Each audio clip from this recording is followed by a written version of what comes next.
Hi everyone, Ment here. Welcome to our next lesson in the monthly lesson series for April.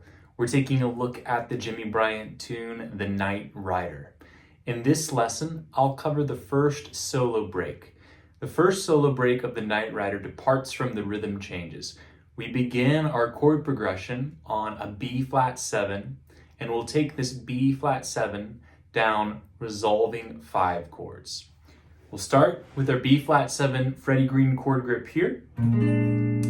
This 5 chord is going to resolve into E flat. The B flat is the 5 of E flat. So we'll take this B flat 7 chord and drop it down to an E flat 7 with the B flat in the bass. So we have the B flat, skip a string, G, and then D flat. From there, we're going to take the E flat and treat it as a 5 chord for the A flat. So we'll move down to the A flat 7 here. Our same chord grip we used for the B flat 7, just down a whole step. From there, we're going to do a substitution leading down to the F7 chord. That's how we're getting back into the rhythm changes. So we're going to start off by coming up to the D7, which is related to A flat 7. We'll show that here in a moment. We have our D7 chord here, just a half step down from E flat 7. It's the same grip. We have A, F sharp, and C.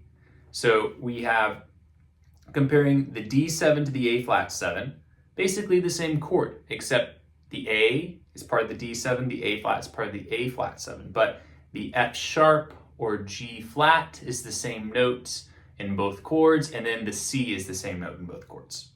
So we have the D7, which is going to resolve as the 5 chord for the G7. The G7 is going to resolve as the 5 chord to the C7, and then the C7 as the 5 chord is going to resolve to the F7, bringing us back in to our rhythm changes that we covered in the previous lessons.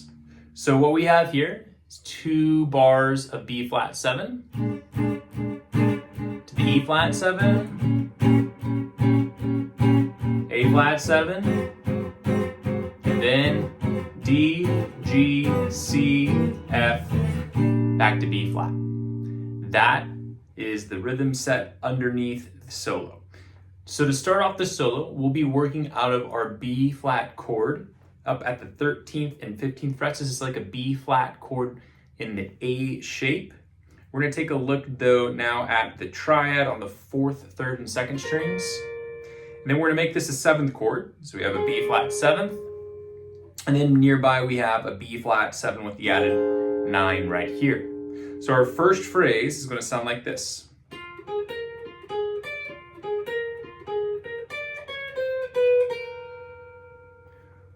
We're playing a pattern based off of the F, the A flat, and the B flat. So we have, and then we're going to play the same 2 notes to start off, and then go up to the D, the 3rd. So we have, and then repeat that again. From here, we're going to take a chromatic line from the 3rd, our D, down to our B flat, which will lead us right into the E flat chord. So we have, this is a great example of connecting shapes chromatically. So we start off with our 3rd, we're targeting that out of this chord here, and then we're coming down to our B flat, the 5th of our E flat 7 chord, which is targeted right here. So visualize these shapes.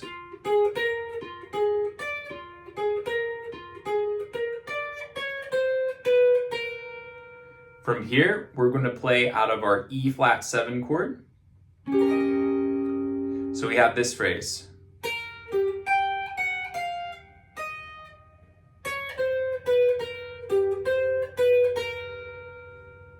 So we're starting on our B flat and then down to our G. Then we're going to jump up the octave to the next G out of our E flat 7 chord here. And we're going to come down and chromatically connect them. So we're repeating the same type of idea. Moving from the 3rd down to the F, that's the 2nd of the E flat, and then down to our E flat, the 1. So we have this.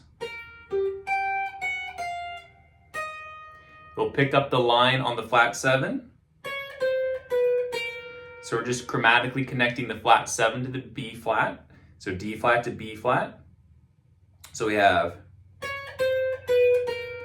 back to the G, and then back to the B flat. And the B flat is landing now on the A flat 7 chord.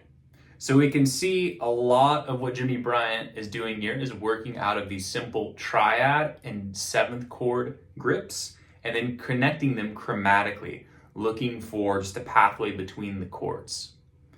So when we get to our A flat 7, we have this lick. We have the A flat 7 chord here, just down a whole step from the B flat, and then we have our A flat 7 with the added 9, and that's what we'll be working out of because we're resolving on the B flat. So we have this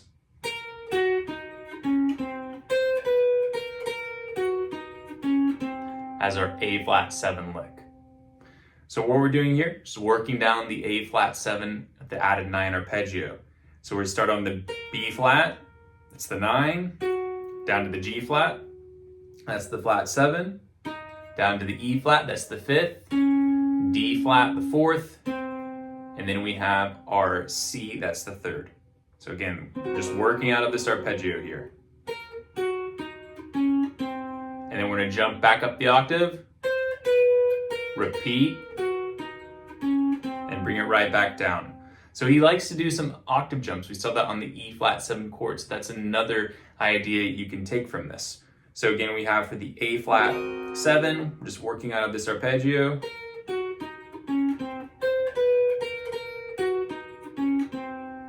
Now we're going to take this up the arpeggio one more time.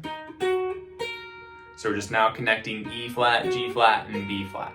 So that whole phrase one more time, leading us into the D7 chord, which we're visualizing right here. We have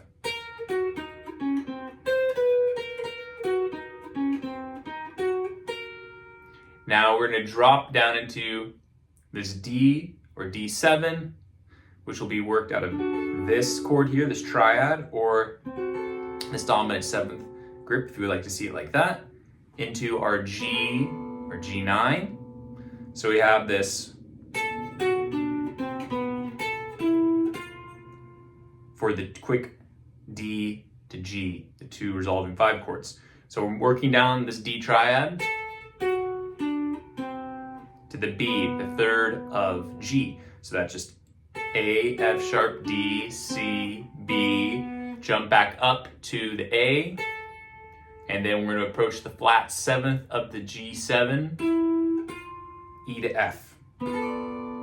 Again, we see how we hit the B, the A, and then approach the F, highlighting that G7 chord very quickly and simply. So we have the D again, the G, now I'm going to play the C here to the F7. So we have the same kind of move with a slight alteration. We'll play, so just dropping down that triad. We have G, E, C, B flat, A.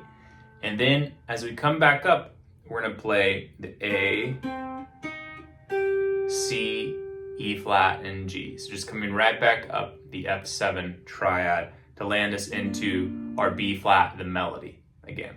So we have from the D7,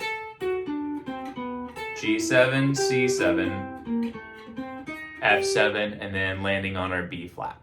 That's going to be the entire first break, working through these resolving 5 chords. So again, the main ideas to take from this to begin to incorporate into your playing would be just resolving simple triads and dominant 7th chord grips into one another through chromatics and through jumping up the octaves and through just outlining the arpeggios themselves. 3 simple moves that you can begin to incorporate into your playing to sound more and more like Jimmy Bryant. I'll see you in the next lesson as we take a look at his next 2 solo breaks and then this great descending triad riff. Thank you.